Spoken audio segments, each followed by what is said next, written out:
It's a review of Together. It works quicker if you snort it.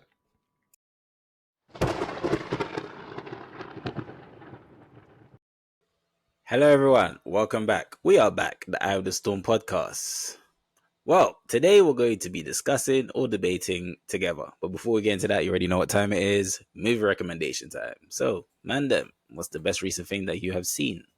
So a couple of weeks back, me and Daniel had a discussion about Fraser, which is, one of those like legacy series that was brought back, renewed for more seasons. And in that review, I talked about Dexter Resurrection that had just come out. So I didn't watch Fraser, but I was like, oh, I'm a little bit concerned about Dexter. They brought it back. I had really fun memories watching that through uni. I was like, you know what? Because you said Fraser was good, I was like, let me take the leap of faith.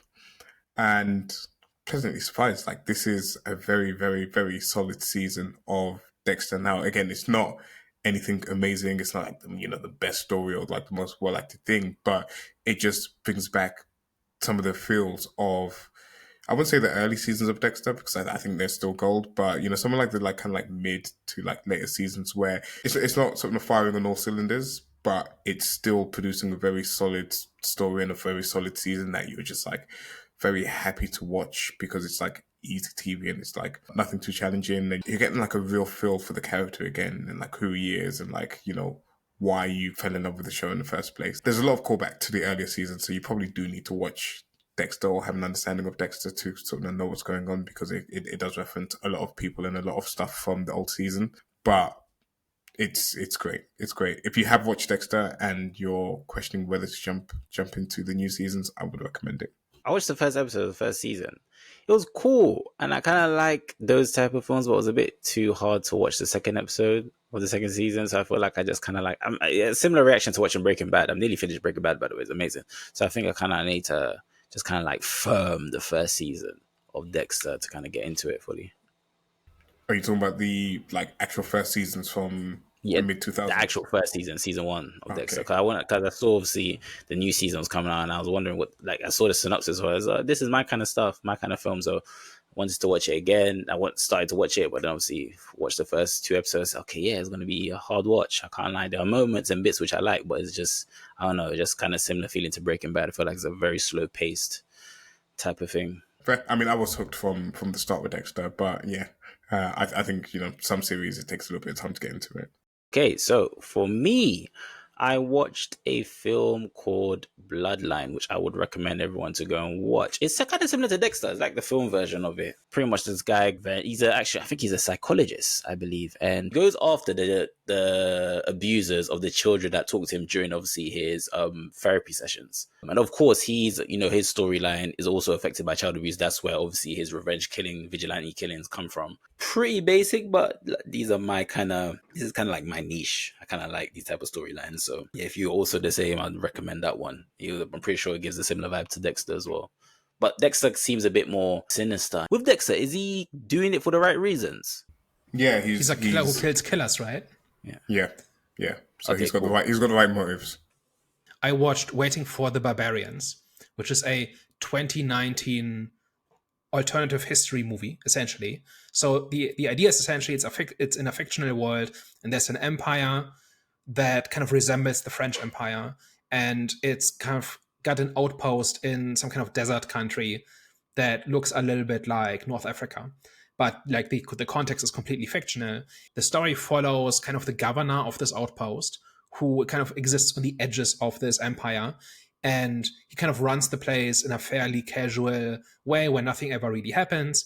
And there's this local woman who is attacked by soldiers, and he kind of takes her in, helps her recover, and he brings her back to her people. And that sets off a sequence of events where his superiors back in the capital kind of get wind of this, and they start punishing him for it, leading to a point where he's been removed from his office. And that happens in the context of this empire kind of running a campaign where they try to extend their control of this area. They kind of completely underestimate the resilience and the response from the locals, and they kind of get defeated and kind of have to retreat. And there's kind of like two plots. The first plot is kind of the fate of this governor, who basically is this completely naive guy who gets caught up in kind of the political machinations of this empire and is essentially being punished for being a halfway decent person. And then you've got the political angle, which is this empire that basically tries to pick a fight that they can't win, but they do so out of arrogance and overconfidence. And that then has kind of a ripple effects. It's kind of hard to summarize because it's kind of two very different plot lines, but they kind of are kind of like an overall allegory for kind of imperialism and how a country can be militarily powerful but still fail to actually be in control of the things they think they're in control over, and how that can have a backlash that does a lot more damage to them that they basically invited. It's kind of the overall summary. What's interesting about this movie is it stars Johnny Depp and Robert Pattinson, and nobody has heard of this movie. It's made less than $1 million at the box office, and I kind of found it on a streamer randomly. It looked kind of interesting, and it's not an amazing movie, but it's a good movie, and it's certainly well made, and it certainly tells exactly the story it kind of wants to tell, and it's not going to be everybody's cup of tea. So one of the things that I personally didn't like very much is that this governor is kind of a very naive person who behaves in ways that are kind of not very believable. But the entire thing is caught up in this big allegory for this is kind of like how an empire can kind of choke on its own arrogance, essentially.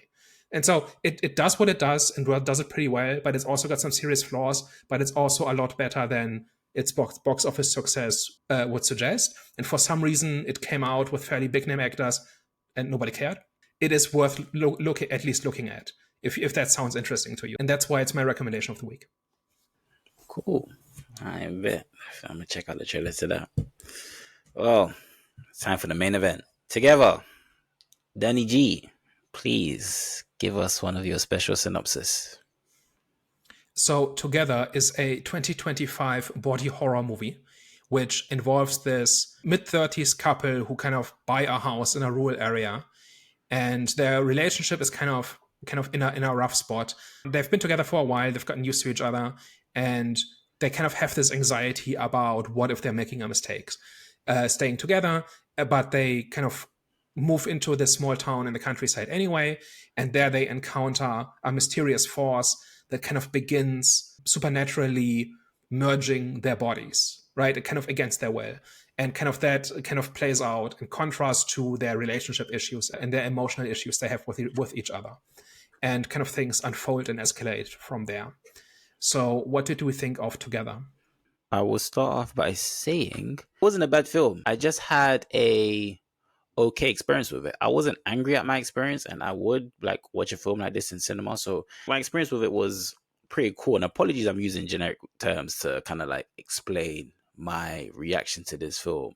However, the feeling that I got from watching this film, there were moments, definitely with the body horror, where I felt like, oh, okay, this is making me feel uncomfortable, which is good. This is what you're going to get from these type of films. And in the generality of things, it's like, okay, I'm in my head, I'm thinking to myself, how does the body horror kind of like contribute to the story? Like, is it necessary, or is it just there for shock value?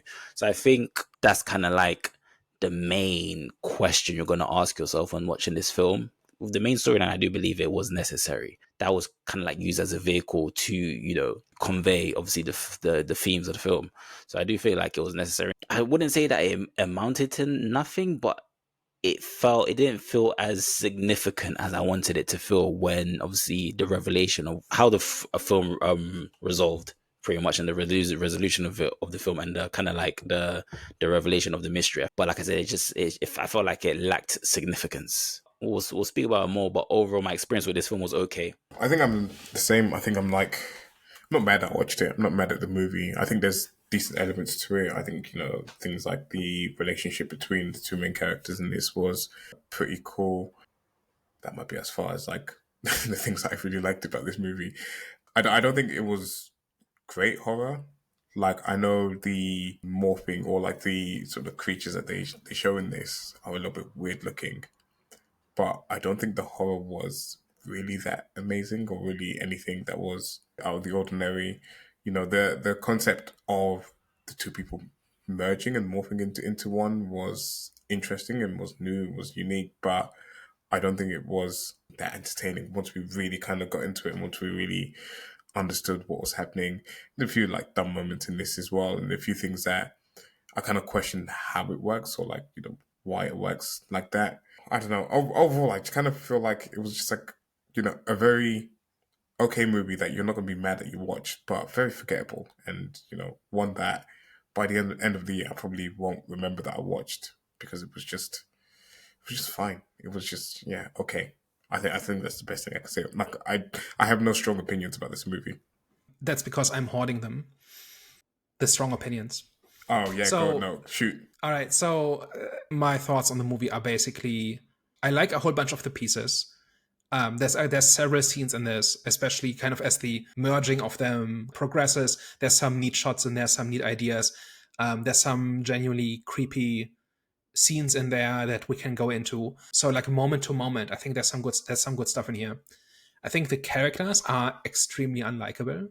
Like I did not have any sympathy for them or any interest in their story because Tim especially is just not a person I have any kind of sympathy or can kind of relate in any way. And so their entire conflict and the problems they have with each other before the horror begins is just not something I could really get into. And then the story itself is very allegorical. And if you want to make an allegory like this, it has to work. Like different pieces have to kind of all be part of this bigger picture that you're trying to convey, and they have to work in concert with each other. And I don't think they really do in this movie. And the reason for it is that there are like the villain motivation is pretty underdeveloped.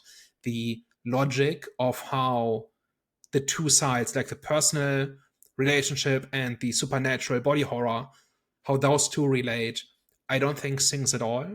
Where there are some parallels, but they don't really move in the same direction. They kind of vaguely resemble each other, but I don't think they're actually part of a bigger allegory. And I think that is what this movie is trying to do and needs to do to be really convincing. And pretty much all of the parts in this are kind of underdeveloped, like in terms of how the allegory progresses, how the villain is introduced. I kind of enjoyed most of the parts, but then at the end I felt unsatisfied. And I thought about it for a while because I couldn't quite put my finger on why this movie was so frustrating to watch. And I think what I've landed on is it doesn't have a point. Like, I don't think it does. Like, I think it kind of orbits like this idea of merging and togetherness and separating and fear of separation and all of this. But it doesn't quite have a point. It doesn't have a punchline.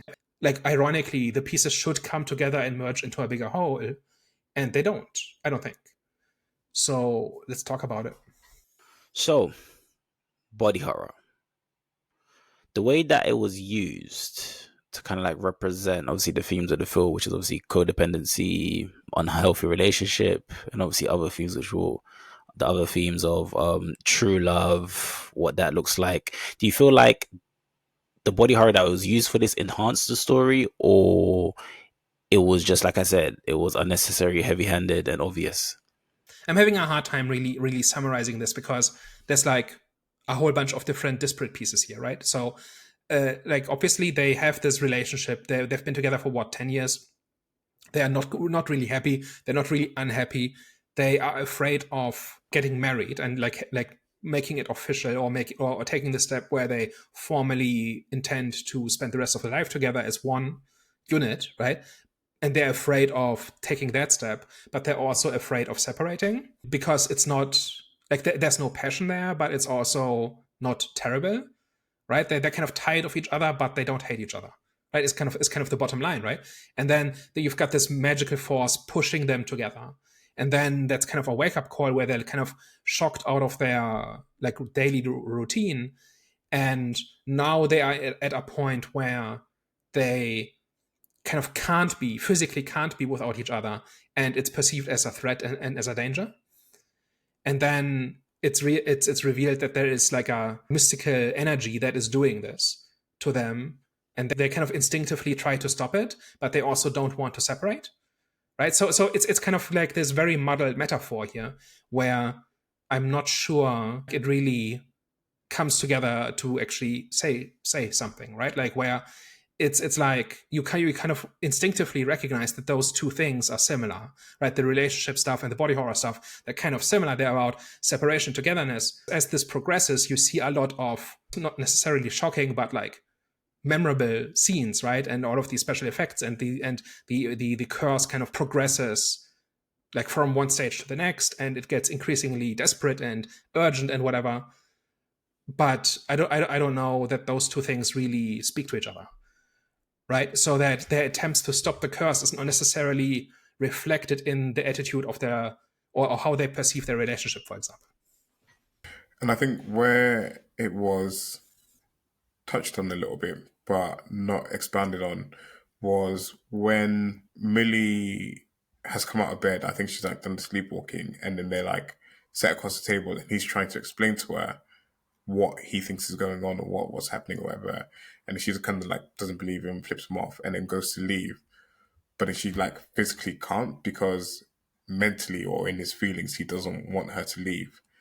And in that particular moment, I think, you know, the whole dynamic between the relationship and sort of the whole body horror and the horror element of it, I thought we were going to really delve into that a little bit more and like really kind of explore that sort of type of like connection, and whether it, you know, they were like the perfect match or the perfect whatever, and how that would like impact sort of them the body horror aspect of it. But I feel like it was just in that moment, and then it kind of like behaves differently afterwards, where, you know, those like inner feelings that they have doesn't then sort of, you know, have any influence on what's going on with the body horror element of it.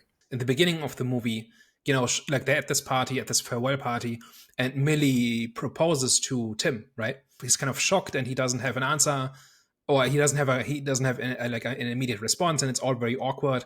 And later that evening, they talk about what that means and whether they should separate. And Millie says, the longer we wait, the harder it will be for us to separate, right? Meaning, if we're not meant for each other, then we should pull the plug now, and that will be overall better, right? And then towards the end of the movie, I think it's when their arms are merging and they need to cut themselves free using the electric saw. She says the same line again, but essentially, like, I think he's hesitating, and she says, the longer we wait, the harder it will be for us to separate. It's the exact same line, it's repeated. And I think there's one or two others that kind of do the same thing, right? Where it's creating a deliberate connection between the relationship and the curse. And that is the part that I'm not sure really works. When you say that's the part you're not sure it really works, are you saying it doesn't work because it's obvious, or it doesn't work because of the way that, you know, they demonstrate, obviously not demonstrate, but how the way that they convey that theme? I think what it comes down to for me is, the thing about their relationship is that it's not quite what they wanted, and they're not quite as happy as they expected to be, but they still love each other, right? So they're not actually trying to separate. They're kind of trying to work it out, and they're trying to find a way to live together, right? To be together. But then when the curse comes, that is something that they want to, like, where they want to separate. So it's kind of the opposite dynamic.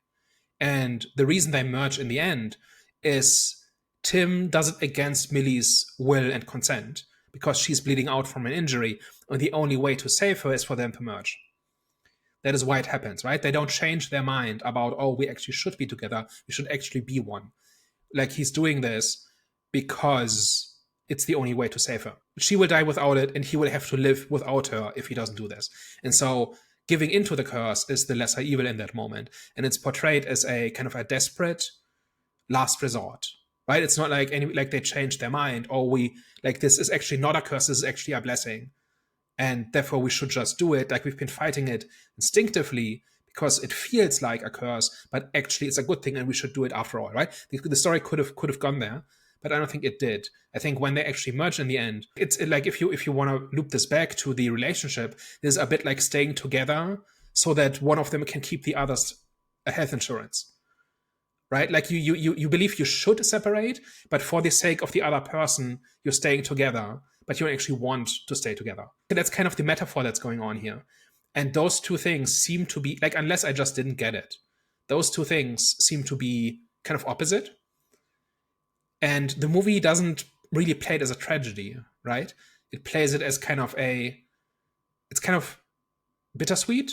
Like, this is not what they wanted, and this is kind of tragic, but because they are willingly walking into this, it's not turning them into a monster, it's turning them into something good, like something healthy. It's tricky.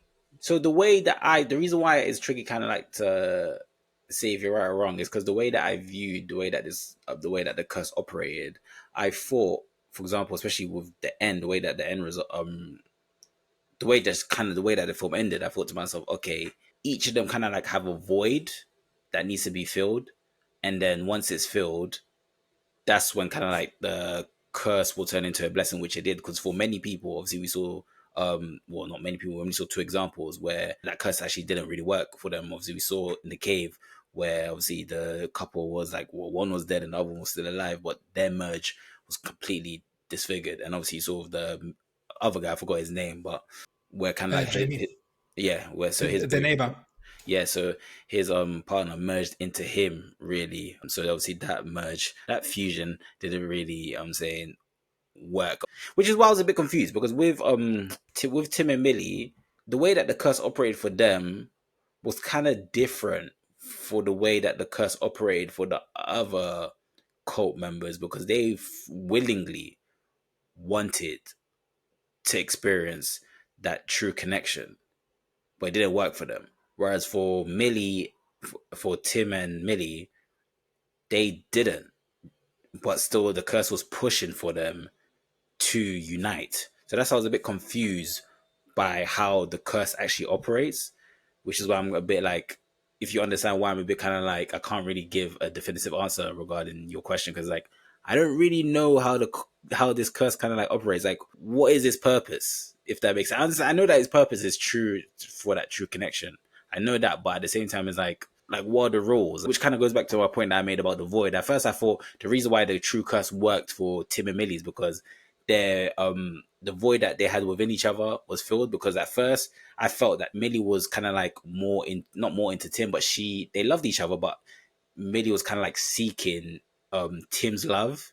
And then once she kind of like finally got that near the end, and once Tim's void kind of came from like not, and he was just in like a confused space in a way. But once he kind of realized that he really does love Timmy, that's why I thought, okay, both of their voids were filled, and then that's why the curse kind of like worked for them. But then I was still confused, kind of like how the curse kind of operates. So that's why I don't really know how to answer the question. The curse seems to be fairly straightforward. Once you ingest this water, it kind of starts pushing you together, and there's like this many-step process of that ends with the merging, right? And the reason the two hikers turned into this monster is because the guy killed himself mid-process, right? And that kind of corrupted or twisted the merging. And then you've got Jamie and his boyfriend, right? Where, yeah, it sure seems like he absorbed his boyfriend, right? And it doesn't, like, at least based on the pictures we see in the wedding video we see, it does not seem to be like he's the result of the merging. And where it really works is for Tim and Millie, where because they both decide to go through with it and don't resist, that's where the merge is successful, right? So that seems kind of fairly straightforward in the sense that if you don't interfere with the process, it will happen.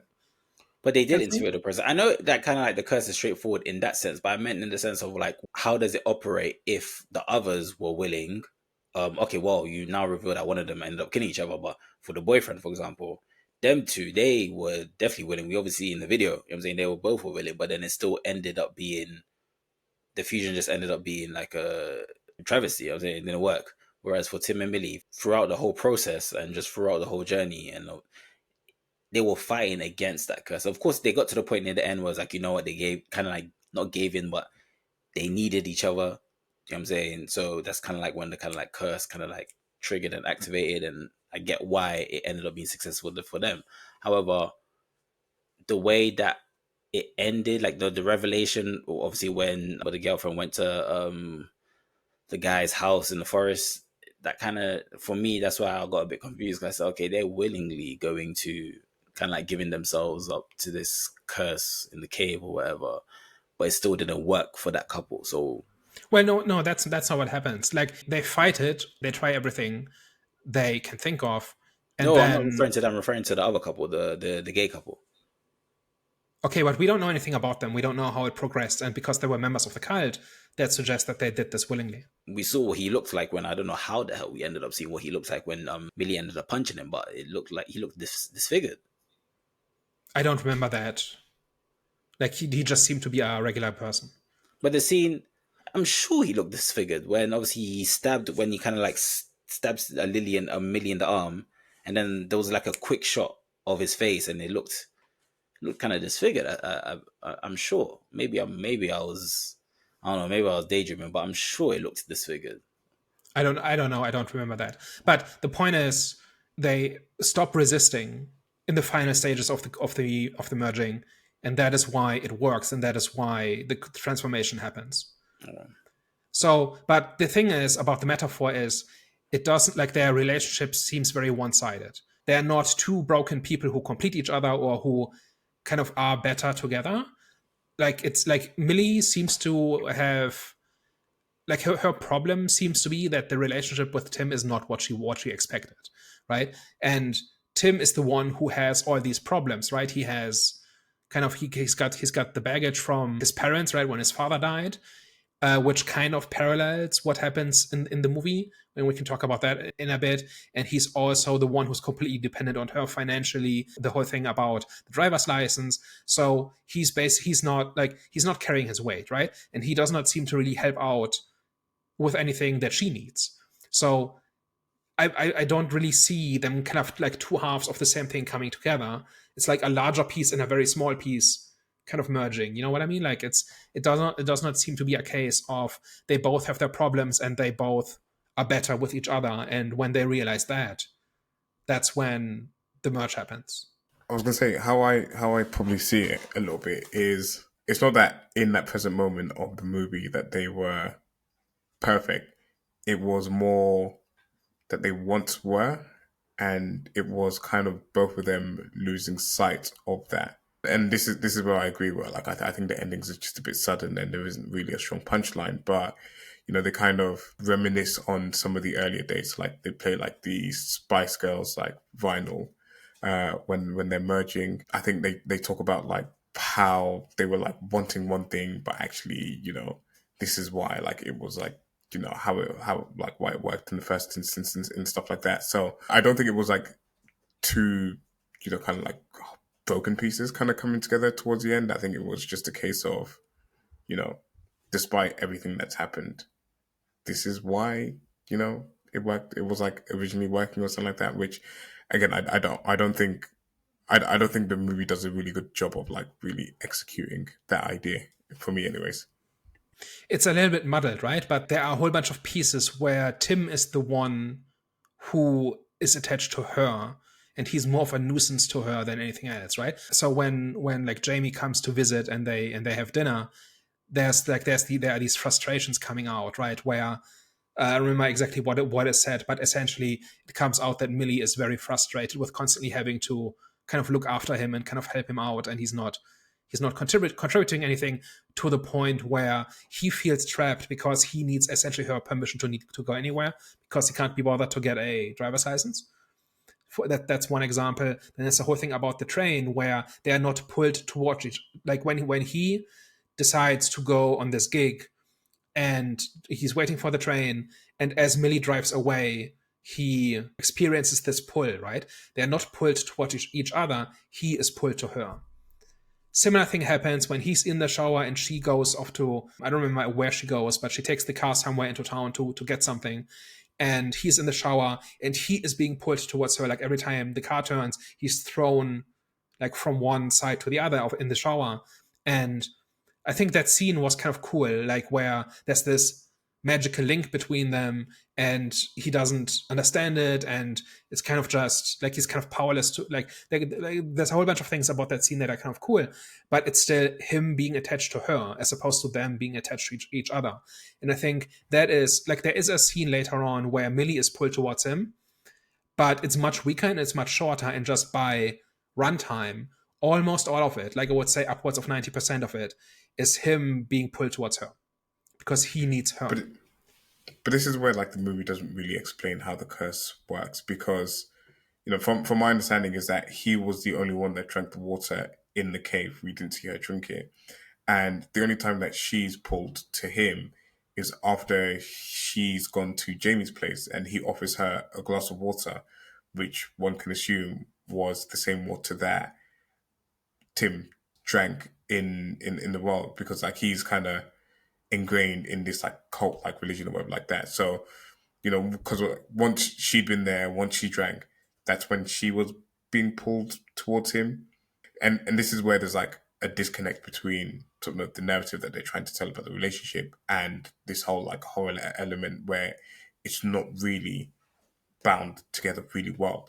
And like my other question about it is, how does the curse decide who you're meant to like merge with? Because if it's like two complete random people that drink the water, what happens to those people? I mean, we saw with the dogs, and we don't quite. I mean, there were two different breeds of dogs, and I don't know what the relationship was between the dogs. And of course, they can't like really have the dogs speak and explain the relationship. But it's not really clear whether it's just like two people that drink the water then kind of like come together and merge, or is it like you're attracted to like the person that's like most whatever. I don't know. It's just like too many question marks for me, anyways, on how it all operates and what the rules are. I think there's at least an implication that this whole story about soulmates and you are being rejoined with your other half, right? You want to begin with, and you are basically like, it's a mistake that you were separated, and now the magic kind of rejoins you. That whole story that Jamie tells about like this Plato thing, there's a sense there that is just a story. That what's actually happening is that this thing just merges stuff. What I would point to support this is that when you are inside the cave, everything is just merged with everything else. Like the pews are melted into the rock and people are merged together and they are part of the rock. And like it's all just one big thing. And that seems to be what the entity is doing. It's just merging everything. And this religion kind of was built around this idea of merging pairs. But if you continued this, you could probably merge more. It's that's kind of the impression I get. But it still doesn't really match to where they are in their relationship, right?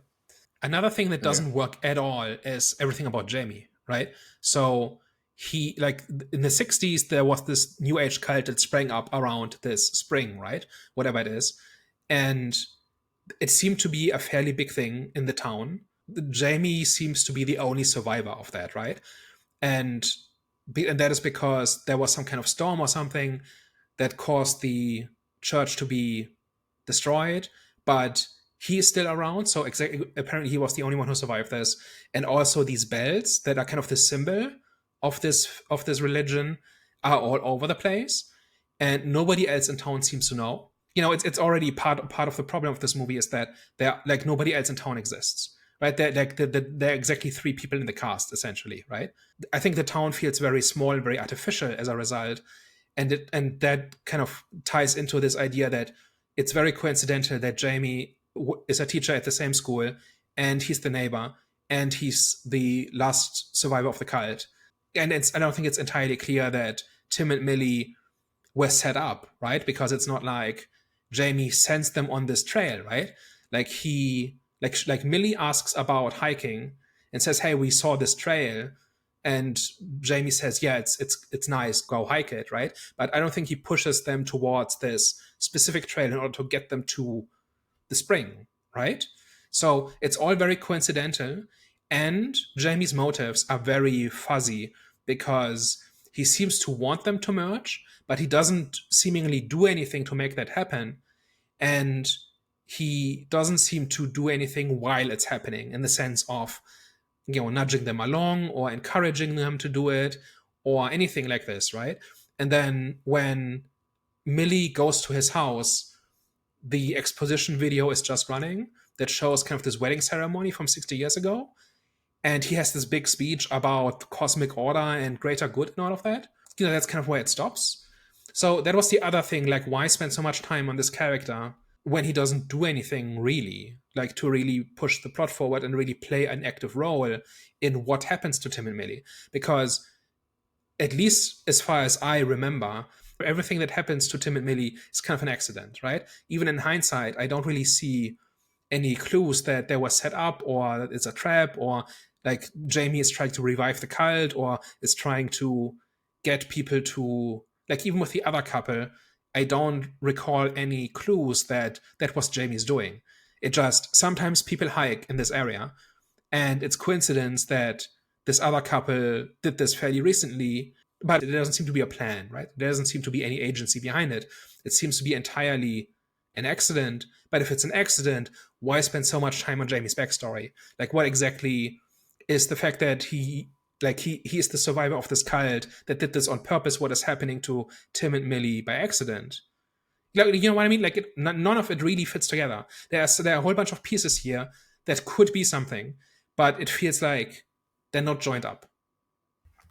The only thing that he actually does is cuts Millie's hand with whatever ring that he has.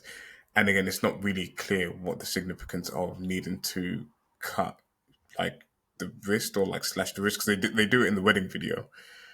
And then he does it to her.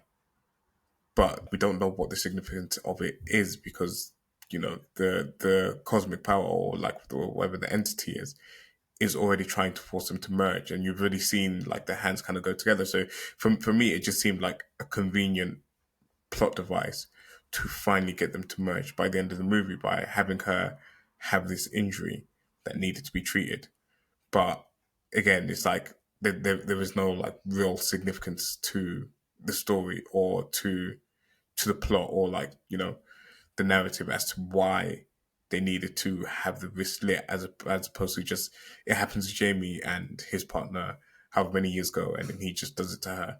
Yeah, and you can imagine things, right? Like Jamie could try to resurrect the cult, or he could say, well, the cult is dead, but like this is still a wonderful thing for people to do, and you have to do it against their will because they will thank you later, but in the moment they will fight it, and so you have to nudge people to put them on this path. Or he could be uninvolved, and then when Millie comes to him and saying like all this weird stuff has been happening, then he can explain to her what is going on, and then maybe she or they like Tim and Millie together have a choice to make on what they want to do, for example, right? So there's a few different ways to kind of insert Jamie into this story, right? And they don't really do any of them, right? Like I felt very like it was very disjointed when like the big reveal comes in terms of who he is and what he's been doing or how he fits into that and that he's part of that cult and all of that. So yeah, I think that's a huge issue. Is it important that he's such a nice guy? As I was watching it before the big reveal, before we knew about who he is, they're laying it on very thick in terms of what a nice guy he is, right? Even making him gay means making him non-threatening to Tim, right? Because it looks a bit like he's coming on to Millie, but then it's revealed that he's gay, and so therefore he's not a threat in that sense. But he's still very forward, he's still very open, still very like excessively friendly. Even as you're watching it, I think it comes across as suspicious. Like clearly there must be an agenda. But then it's not revealed that he does have an agenda. You know what I mean? I mean, I think the way that he was portrayed made it obvious that he had something to do with, or he had some type of dealing with what was going on to them. Because one, he was in the movie too much. Two, there wasn't that many characters or that many other people in the movie. And three, he's like the only other character, right? Yeah, and like you said, he just came across overly friendly. And again, in these movies, it's like, you know, typically the person that's overly friendly seems to have like something that they need to hide or some type of like dark secret that they're keeping. I just discovered this in the revival series that I was watching in episode 10, where there was like a similar type of reveal for one of the characters.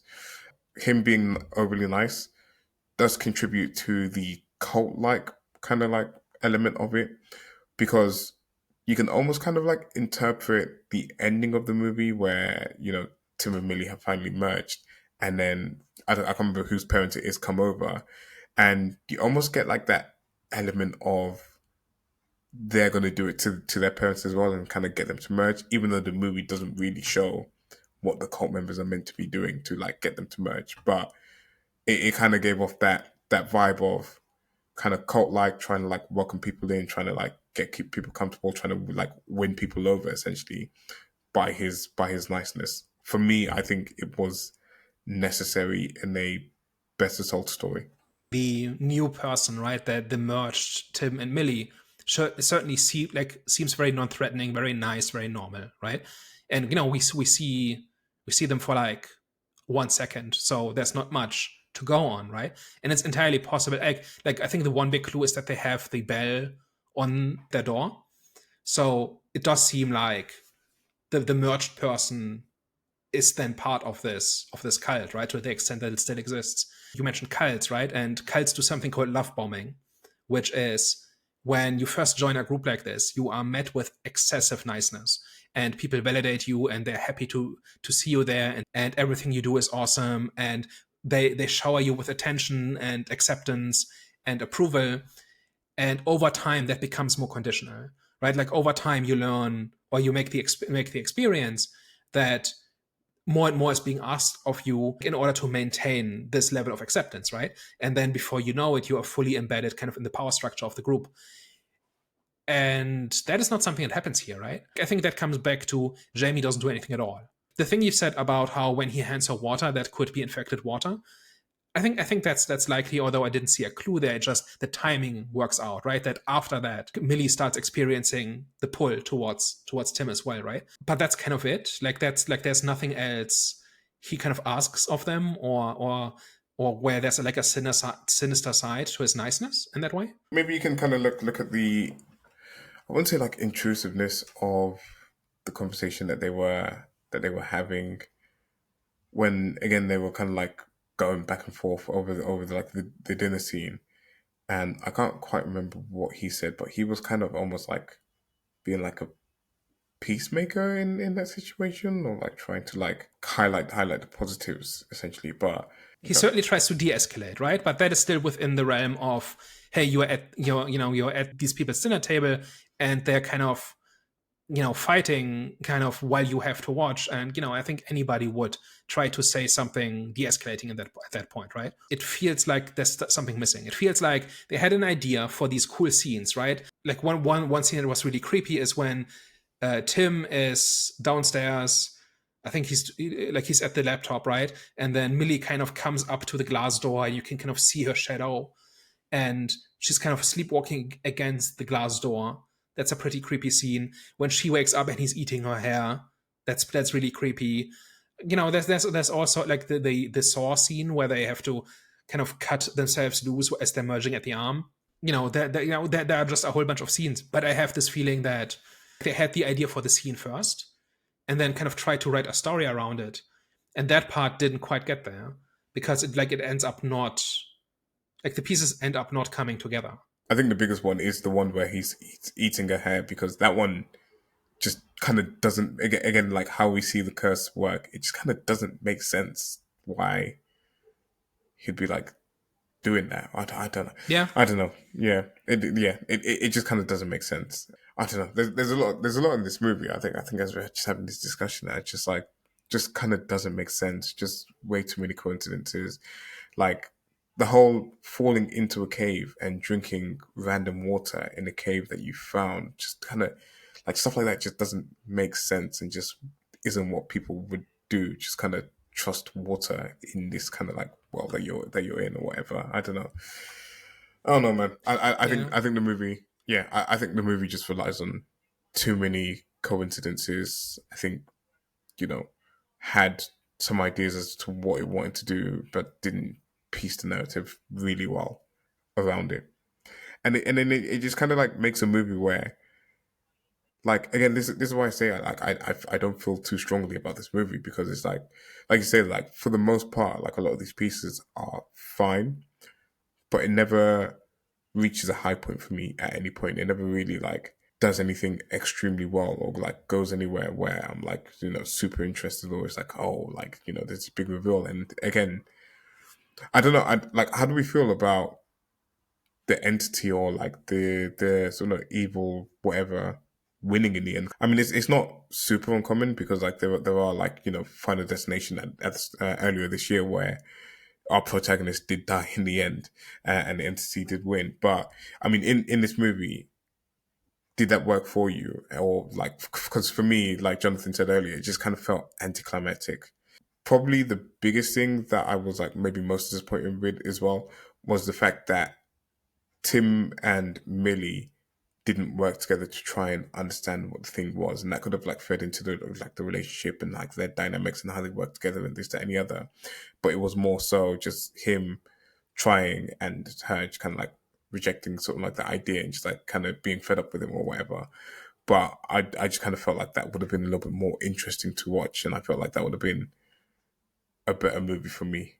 Yeah, it would be poetic if they have to come together in order to separate. That would at least be something where you say, okay, yeah, I can see what you're doing. Another thing is the thing about Tim's parents, right?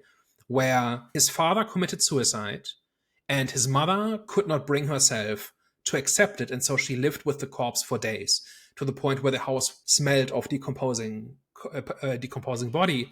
And Tim was basically walked in on that and was essentially traumatized for a long time. And that then is paralleled with the hiker couple, where they are beginning to merge and the husband kills himself. And now you have a living woman carrying around a dead man because of an action he took. And she's kind of stuck with him. There, it's kind of this agonizing existence as this deformed being that kind of exists in this cave and like does not like is clearly suffering, right? So that looks like a metaphor, but don't ask me what it's about. And then we have a similar thing with the rats, where you have these rats who are kind of tied together, who have died in the ceiling, and that is also spreading the same smell. And that is kind of what brings back the story of, you know, like, of the parents who can't let go of each other, similar to how the rats can't let go of each other. And that leads to an unhealthy situation that is ultimately toxic, right? It's ultimately unhealthy. So there is symbolism going on here. I'm just not convinced that it really goes beyond the obvious symbolism. You know what I mean? Like it seems like a piece, and apparently that part is autobiographical, where the writer, I think, has said at some point that he lost his father under similar circumstances, like not like this, but he lost him at a young age, or like something like that, right? This comes from somewhere. It's not just random weirdness. But in the context of the story, there's like this image being repeated, right, of kind of the woman being burdened by the man because of his shortcomings in some way. Like if you're really zooming out, like really, really high level, that is what it is. Like that happens like 3 times, right? Happens with the parents, happens with the hikers, happens with Millie and Tim. But then it ends in a way where the man imposes this union on the woman in order to save her, which seems like an inversion, but does it mean anything? Like, is there actually a point being made, right? And I think in order to be really satisfying, to be really good, like a movie like this, kind of the pieces have to come together and have to kind of make a point at the end. And I think the point is what's missing. Like, as I was walking out of the theater, I kept wondering, okay, like, it's not like I hated watching this, but what was the point? Like, what was being said at the end? Because it's not really seen as a tragedy, right? Like, it's like a last-ditch effort to save Millie, but it's also not really seen as a horrible thing. But it's also clearly what they've been fighting the entire movie. But outside of the need to, like, if Millie wasn't bleeding out and did not need saving in that way, I don't think they would have come to the place where they said, maybe we shouldn't fight this. Maybe we should become one. Maybe we are better together as one. You know what I mean? Like, that part is also missing. So, like, all of these pieces are kind of, it's like somebody scattered 20 pieces on the table, and they don't fit together. And you can kind of see what image they're kind of trying to form, but they're not actually pieces of the same puzzle. They're parts of 3 different puzzles that show a similar image. How's that for a metaphor? Thinking about it, I think also, which is pretty obvious what I'm going to say, but it was kind of like to show what, the Force will look like in physical form, and what it will take to, and obviously like what that, true connection looks like. And obviously that true connection looks like near the end was obviously technically Tim giving up his life for the dying Millie, and Millie giving up her life for Tim, even though she was dying, but she still kind of like saved himself from killing her because she was dying. So that's, in a way, they're kind of like, they're kind of like dying for each other in a way. But he makes that choice. Yeah, he makes the choice. They don't talk it out and come to that choice together. And that is what they do to survive. Like, there could be a tragedy in this, right? If they've been fighting this the entire movie, and they've tried everything, medicine doesn't work, like force doesn't work, what, like they didn't find a magic cure, whatever, and so they say, this could be worse. Like us having to spend the rest of our existence together as one being is not what we wanted, but it's also, it's not like, if they really love each other, then on some level you could say, like, this is kind of what they wanted in the first place. You know what I mean? Like it's not like this, right? It's not like they come to a decision. Tim does this kind of out of desperation because they decided to kill each other, but he can't bring himself to watch her die. But I think like something like that.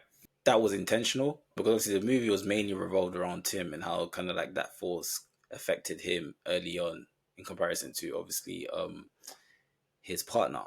And I think that was done because obviously him kind of like making that decision rather than discussing it was an act of selflessness. And the way that the relationship dynamic was, it was more so his partner Millie was kind of like being selfless throughout the whole relationship, where she's kind of looking, not kind of, but she is looking after her partner because she loves him. So I think that was intentional. I think that kind of like that build up to him kind of like making the decision for her was intentional to show that act of selflessness. Yeah, so basically she's been selfless the entire movie and now it's his turn. Yeah, and it's kind of like a build up to that in a maybe. way. It's an idea. Doesn't feel quite right. Like, it does not feel like, oh, now it all falls into place. No, I agree. Like I said, I also walked out of there thinking, what's the point as well? So that's literally the best way to describe my feelings. Because before I said my feeling towards the film was okay, but that's actually that's the best way to describe it. Is like, what was the point behind what was going on? And that's the difference between the plot level and kind of the allegory level, right? Like, the plot level makes perfect sense. Like it like I can follow the events, right? But then what's the bottom line of the story as a whole? Like what is this about? Like, what is being said? And I think that part really feels half-baked, right? Like, it's just not thought through, and they needed to kind of revise a little bit and kind of make the pieces line up. Where in the end, like, ultimately what really matters is where Tim and Millie are at psychologically, right? Like what they believe and what they feel about their relationship and about each other. And that should be reflected in the choice they make in relation to the cause. Like, that is how that works, right? And that is what would be satisfying. That part is missing almost entirely. All right, any other thoughts on Together? The last thought I probably will just mention is, did you know that Tim and Millie were actually a real couple in real life? Yeah, I knew that. I had no idea. And I've seen some comments about why, if that's the case, why are they so awkward around each other? And that's either really good acting or something weird is going on. That's funny. Well, I think it's time for last thoughts. I think I hate this movie now after our discussion. No, I don't. I don't hate the movie because I don't have strong opinions about it. But I think I've disliked it a lot more after this discussion. I'm kind of like, what's the point? Like, what was we trying to say? Like, if the whole like element of it was meant to be like this like allegory about like this relationship, then I'm kind of missing the point of all of it. And it's just a bit whatever. And I kind of hate coming out of a movie like that, where you feel like it should be saying something or it's trying to say something, and you kind of just, it misses the mark. And I don't think it missed the mark by a lot in what it was trying to say. So I don't know. It's kind of frustrating. But again, like I said, it's a movie that I'll probably forget that I watched in a couple of days. So for me, it's a bit like, who cares? It's like for me, it's like either you watch it or you don't. Who cares? It's not a movie that needs to be part of your list for the year. So for that reason, I'll give it a 4 out of 10. For me, I will say that I still feel the same about the film. I still feel like the film was okay. Like Hervé said, what was the point? I think that's just kind of like the main sentiment that we have, a universal sentiment that, is like, we just didn't understand the point of the film. What was the point of the film? So I think that's just the main problem. But besides that, I think it wanted to achieve when it comes to like the whole shock value. I've done a full 360 on this movie over the last 24 hours. When I first saw the trailers, I didn't want to see it. Like, it looked obnoxious, it looked uncomfortable, but not in a good way. And then when kind of we picked the movie and I went to see it, as I was seeing it, this, I'm kind of enjoying this. Like the characters are unlikable, and they do a bunch of like obnoxious things and all of that. And there's a bunch of tropes in here that just are not fun to watch. Like this whole Tim being a massive man-child, just not interesting to me. It makes me very hard to care about him, and it makes it very hard for me to care about her problems that result from putting up with that. It's just not off to a good start. But then, kind of as the movie went on, it kind of grew on me, and I think the body horror is reasonably creative and weird and gross, and that's what it needs to be. It's not the best I've ever seen, but it's also not the worst. And then at the end, I'm kind of left with this void of what was the point. I think that's the part where we all agree on that. It's like there's clearly metaphors going on, there's clearly symbolism going on, and I don't know that it adds up. Sometimes now there's this metaphor about how the pieces in a car's engine all go in different directions, but the car still moves forward, meaning different pieces can do disparate things, but it still amounts to something that's being accomplished, right? And that this movie is not like this, right? Like this movie is very much, I can kind of see where the writer's head was at every step of the way, and a lot of the pieces are okay to quite good, and then they don't come together. That's ultimately the bottom line. So for me, that's 0.6 Cronenbergs. I think I've seen somewhere that this movie was heavily plagiarized or something like that. Yeah. Kind of. Do you have the story? Do you have the? I have the story. So what's happening here is that somebody wrote a script that is essentially the same story, pitched it to the company that produced this movie. The script was immediately rejected, and then a couple of years later, this movie comes out. And there's an ongoing lawsuit with this. And the allegation is that they read the script, said, hey, this idea is cool, let's make this movie by ourselves without having to pay whoever pitched the script. The defense says this was an unsolicited script. The people involved didn't even read it. It was just rejected automatically. And also, they applied for funding before all of this happened, and they submitted a draft script that basically shows that this story existed before that script was sent in. So that is kind of the facts that I know, and the trial is ongoing, and it's up to the lawyers to figure out like what the deal here is and whether this was actually plagiarized. And there are other cases where there are suspicious coincidences, right? Like look up the story between Babylon 5 and Deep Space Nine, where somebody pitches a show to a studio, they reject it, and then shortly thereafter they make a show that has a whole bunch of similarities with that show. This looks a bit like it, but there's counter arguments as well. You can take the basic idea, like even if people took the basic idea and then wrote a new script, whether that's legally plagiarism or not is one question. But like you can come up with similar ideas, and there are older stories that kind of tap into a similar idea of like lovers merging right through body horror. And it's up to the lawyers to figure out whether or not this is actually plagiarism and whether anybody is at fault. Well, I hope the script writer ends up winning that case if it's proven that they plagiarized. I hate when stuff like that happens. If he did, then like he should be found guilty, right? So, but it's like I don't have an opinion about this. It's like justice should be done, and if they rip this guy off, then they should get compensation. One thing that I kind of waded into this a little bit, just as you look up opinions about this movie, it's impossible not to read about the lawsuit, right? And people are very quick to pick sides.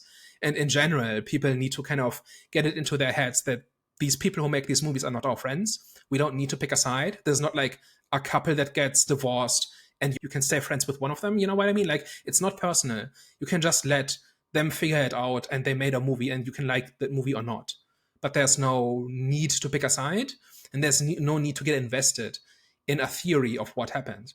Like, I do not care whether or not this was plagiarized. I do care that justice is done, but I don't care one way or another what the verdict is like needs to be. And a lot of people are very quick and very eager to get really invested in this and really like get emotionally attached, where they are rooting for either like a guilty verdict or an innocent verdict just on the basis of what makes them feel good.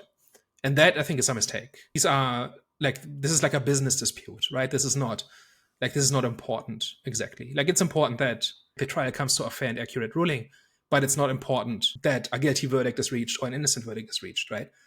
So that's kind of just my bottom line. All right. Well, guys, thank you very much for tuning into today's episode. If you reach this part of the episode As always, we appreciate your support. Of course, if you like what you heard today and you enjoyed our discussion, you should probably tell a friend. And if you hated everything and you thought we're chatting a bunch of nonsense, then you should probably tell an enemy. We are the Eye of the Storm podcast. All right, guys, you heard it here first. We will see you next time. Au revoir. Ciao. Bye bye.